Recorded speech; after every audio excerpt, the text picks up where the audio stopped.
Srednji razred je bil steriliziran. Večina ljudi misli, da je padajoča stopnja rojstev povezana samo z denarjem. Pari potrebujejo 2 dohodka, da sploh preživijo, in imeti otroke se zdi nemogoče. Motijo se. Največje sile, ki znižujejo stopnjo rojstev, niso vojna, podnebne spremembe ali celo gospodarstvo. To so birokracija, varnostni predpisi in odločitve o načrtovanju. Prava kriza se še niti začela ni, pa skoraj nihče o tem ne govori. Ko so se fantje vrnili domov iz vojne, so se spravili v akcijo. Na več načinov. Po drugi svetovni vojni je prišlo do velikega razcveta ameriške infrastrukture in gospodarstva. Navdušenje nad preživetjem vojne je mnogim dalo občutek, da je pravi čas za otroke, in mnogi so še naprej imeli otroke.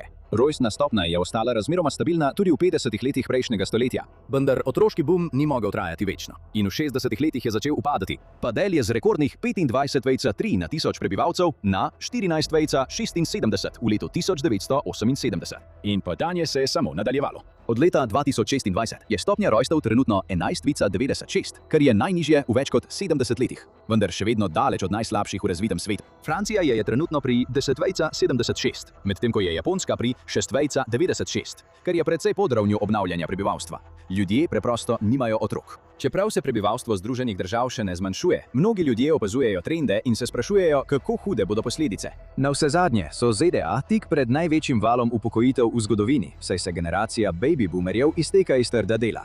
Kdo jih bo torej nadomestil? Po vsej Ameriki že opažamo posledice upada rodnosti v obliki praznih stavb. Chicago je žarišče za pojav, ki ga ljudje imenujejo fenomen praznih šol. Šolske oblasti nimajo dovolj otrok, da bi zapolnili vsa mesta v stavbah, ki so jih namenili naslednji generaciji. Študija ustanove Manhattan Institute iz marca 2026 je pokazala, da je bilo na šoli Frederick Douglass Academy High School, ki je bila zgrajena za več kot 1000 dijakov, trenutno vpisanih le 27 dijakov. To ni bil osamljen primer. Po vsem Chicagu so identificirali 255 šol kot premalo izkoriščenih, od tega jih je bilo 145 več kot napol praznih. Zdaj se občine soočajo z nekaterimi težkimi odločitvami. Vzdrževanje osebja za napol prazne šole je drago in nesmiselno, poleg tega pa številne šole stojijo na dragocenih zemljiščih. Zato se šolski okraji odločajo za zapiranje šol, preurejanje ali prodajo zemljišč in prerazporeditev učencev. To je najbolj opazno v osnovnih šolah, kjer mlade učence pošiljajo v nove šole, kar moti njihovo izobraževanje in prijateljstva. Če pa ni dovolj učencev, okrožje šole ne bo obratovalo zgolj iz dobrih namenov, a to je morda le uvod v veliko večji problem. Težava ni le v tem, da se ljudje odločajo, da ne bodo imeli otrok. Gre za to, da tisti, ki jih imajo, nimajo več toliko otrok kot včasih. Velike družine so bile nekoč nekaj povsem običajnega, tako zelo, da so bile redna stalnica televizijskih oddaj in filmov. To ni bilo le zabavno. Za mnoge je bilo tudi nekaj, k čemur so stremeli. Danes je to skorajda znanstvena fantastika. Ideja o Ameriki, ki je nenaklonjena velikim družinam, je začela pridobivati na veljavi, ko je mamica blogerka in aktivistka Bethany Mandel opisala nenavadno brezizhodno situacijo, v kateri se je znašla. Poskušala je prijaviti svojo družino za članstvo v skupnostnem centru. Mandelova in njen mož imata 6 otrok, družinsko članstvo pa je omogočalo le do 4 otrok. Ni šlo za to, da bi institucija aktivno poskušala izključiti velike družine. Preprosto niso pričakovali, da bodo morali zanje narediti prostor.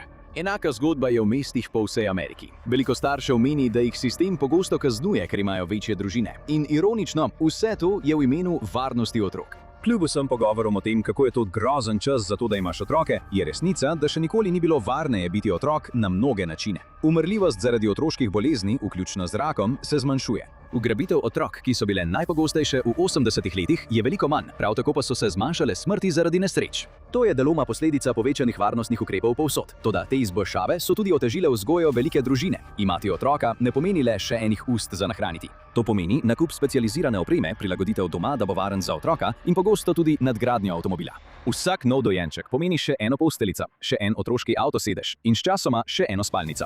Vzgoja otroka do 18. leta danes v ZDA stane okoli $300,000. Več kot 10% tega zneska gre za prvo leto, ko je otrok najbolj ranljiv. Pri številnih velikih družinah je bilo običajno, da se je nov otrok rodil le malo več kot leto dni po prejšnjem. 3 otroci, mlajši od 3 let, se danes mnogim staršem sliši kot nočna mora. Vsak nov dojenček pomeni še eno plast varnosti, v nekaterih primerih pa ne gre le za nakup opreme. Gre za to, da imaš dom, ki je dejansko dovolj velik, da sprejme hitro rastočo družino. Toda velika mesta to onemogočajo.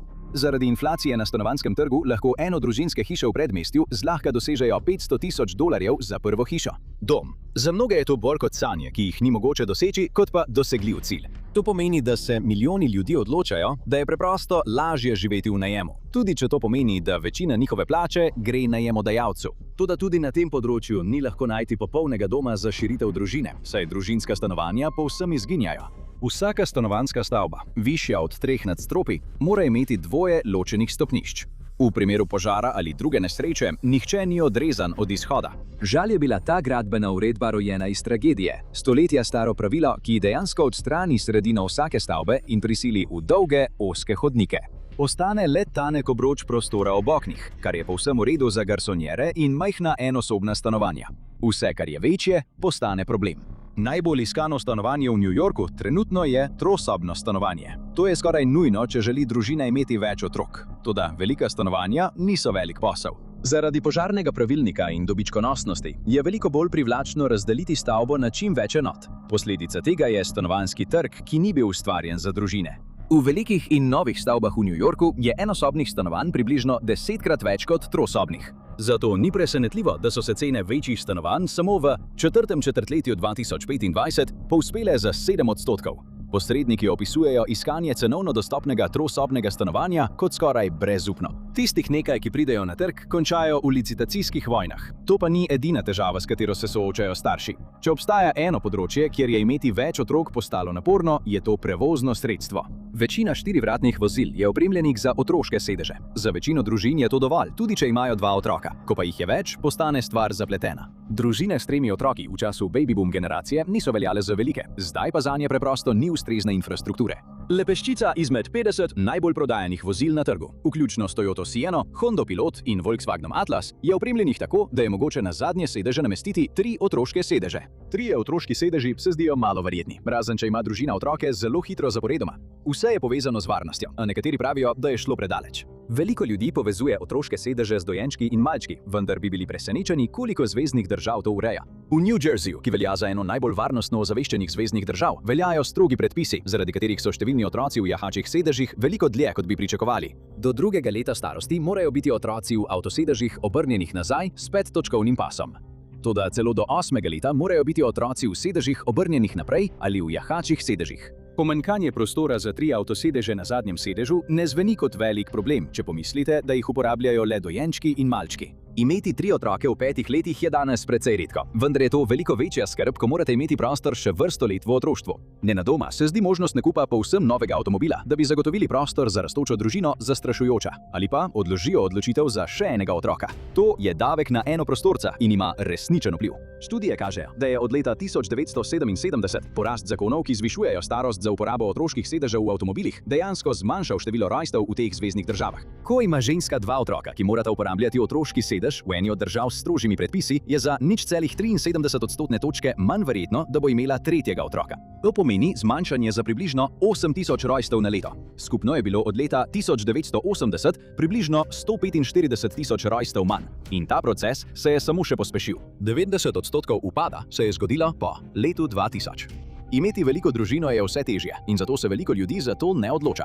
Toda tudi če bi jutri popravili vse prostorske zakone in vse predpise o otroških sedežih, bi še vedno obstajal drug problem. Ljudje se morajo najprej sploh spoznati. V preteklosti ljudje niso imeli druge izbire, kot da so šli ven in osebno spoznali druge. Zmenki so potekali tako, da si se predstavil nekomu na svoji šoli ali javnem dogodku, se dogovoril za zmenek na javnem mestu in nato ugotovil, kako se ujameta. Zdaj pa lahko ljudje vzpostavijo povezave in jih tudi končajo, ne da bi koga sploh videli v živo. Vse to je mogoče zaradi tiste čarobne male pravokotne naprave v naših žepih. Pametni telefoni pomenijo, da ima vsakdo ves čas dostop do aplikacij za zmenke. Za mnoge ljudi je vzpostavljanje povezav ali njihovo zavračanje tako preprosto kot potek v levo ali desno. In to pomeni veliko manj zabave za vse. Na splošno je prišlo do občutnega zmanjšanja spolnih odnosov. Ameriški odrasli imajo zdaj približno 9 spolnih odnosov manj na leto, torej le še 54krat v primerjavi s 63 prej. Toda te številke močno vplivajo poročeni pari. Za mlade, ki nikoli niso imeli priložnosti za zmenke v živo, je lahko težko najti pravo osebo, s katero bi vzpostavili povezavo in začeli ta cikel. Življenje postane niz zamujenih priložnosti za povezave. In tudi za tiste, ki najdejo pravega partnerja, življenje postane nekaj v slogu Netflix and chill, le brez prave bližine. Življenje je zdaj polno motenj, pametni telefon pa je dvorezen meč. Vsako minuto vsakega dneva smo oblegani z informacijami, obvestili in bleščečimi ponudbami za zabavo. Medtem ko sta včasih par prišla domov in uživala v družbi drug drugega, sta zdaj vsak v svojem svetu, tudi ko sta skupaj. Morda sta par, vendar ima vsak svoj prilagojen algoritem in ta je pogosto močnejši od spolne privlačnosti. To postaja kriza in vlade to opažajo. Južna Koreja ima eno najnižjih rodnosti na svetu, le 6,69, kar je precej pod ravnjo za ohranjanje prebivalstva. To je posledica številnih enakih razlogov kot v ZDA, vključno s tehnološko usmerjeno kulturo, hkrati pa je povezano tudi z izjemno konkurenčnim akademskim in delovnim okoljem v državi. Ljudje pogosto večino svojega časa posvetijo trdemu delu za uspeh, zato jim ostane zelo malo časa za iskanje partnerja. Številni dejavniki, ki vplivajo tudi v ZDA, kot so visoke cene stanovanj, so v Južni Koreji še bolj izraziti. To je pripeljalo do tega, da mnogi analitiki hitro upadanje rodnosti obravnavajo kot eksistenčno grožnjo. Vladi zmanjkuje možnosti, zato problem preprosto skušajo rešiti z denarjem. Leta 2022 je imela Južna Koreja najnižjo stopnjo rodnosti na svetu, 0,78 otroka na žensko. To je komaj tretjina od 2,1, kolikor je potrebnih za zagotovitev obnavljanja prebivalstva. Zaradi starajočega se prebivalstva in bližajoče se pokojninske krize je vlada želela močno vlagati v spodbujanje mladih, da bi družino obravnavali kot ključen del svoje prihodnosti. Več kot 200 milijard dolarjev je bilo vloženih v programe namenjene povečanju rodnosti. Toda ali bi kateri od njih dejansko odpravil vzrok problema? Nekatere nove pobude so vključevale več kot podvojitev mesečnega dodatka za nove starše s 300 tisoč vonov na 700 tisoč vonov, kar je približno $500 na mesec. Do leta 2024 se je ta znesek povečal na 1 milijon vonov, oziroma $770. Podjetja so bila spodbujena, da organizirajo sejme za novopečene in bodoče starše, kjer so oglaševala svoje izdelke novim in bodočim staršem. To je bil južnokorejski poskus reševanja rodnosti v zadnjem trenutku. Ni uspelo, stopnja rojstev je še naprej padala in če vprašate ljudi na terenu, vlada zaman meče denar, ker si ves čas sami mečejo polena pod noge. Južna Koreja je še vedno precej nenaklonjena nekonvencionalnim družinam, saj so večino ugodnosti na voljo le tradicionalnim parom moškega in ženske, ki imajo otroke. Zaradi tega je ta proces poln točk, kjer lahko spodleti. Za nekatere ljudi se zdi, da je rojstvo otroka še vedno vesel in spontan dogodek, a hitro jih pretrese druga plat. To je ogromna, življenjsko spreminjajoča odločitev, ki prinaša izjemno visoke finančne stroške in strateške odločitve, ki se jim preprosto ne moreš izogniti. Za mnoge pare je najprej potrebna vrsta dogodkov, ki se morajo zgoditi. Najprej začneš hoditi na zmenke, najdeš pravega partnerja, nato se oba ustalite v svojih karierah do te mere, da si lahko privoščita otroka. In šele potem začneš, seveda, če te čas prej ne prehiti. Baby boomerji in generacija X ne morejo razumeti, zakaj nove generacije ne sledijo njihovemu zgledu. Dejstvo pa je, da svet, v katerem so odraščali oni, ne obstaja več. Eden od razlogov, zakaj so bile velike družine takrat mogoče, je bila tradicionalna družinska struktura. Oče je imel težko, a stabilno zaposlitev za polni delovni čas, pogosto isto službo 40 let. Mama je ostala doma in skrbela za rastočo družino. Danes pa ima le 20% družin enega od staršev doma, pri čemer so ti večinoma skoncentrirani na podeželju. V mestih so gospodinjstva z 2 dohodkoma skoraj nujna, tudi če nimajo otrok. Gospodinjstvo z 2 dohodkoma prinese več denarja, a močno spremeni logistiko, saj nastanejo dolga obdobja, ko noben od staršev ni na voljo. Svet se je spremenil in družina je tista, ki to najbolj občuti. Lahko je kriviti gospodarstvo za upadanje prebivalstva. To je res težava, vendar ni glavni vzrok. Pravila in predpisi so v bistvu pomenili konec za večje družine. En otrok se zdi kot ogromen življenjski mejnik, 2 se zdita kot velik podvig, 3 pa kot nepremagljiva gora, ki jo je treba osvojiti. Za večino parov si ne bodo nadeli alpinistične opreme, preprosto bodo sedli ob vznožju in bili zadovoljni s tem, kar imajo. Upadanje rodnosti je resna kriza, toda kako slabo bi bilo, če sploh ne bi bilo rojstev. Oglejte si, kaj bi se zgodilo, če se eno leto ne bi rodil noben otrok, da odkrijete grozljivo resnico, ali kliknite na ta video.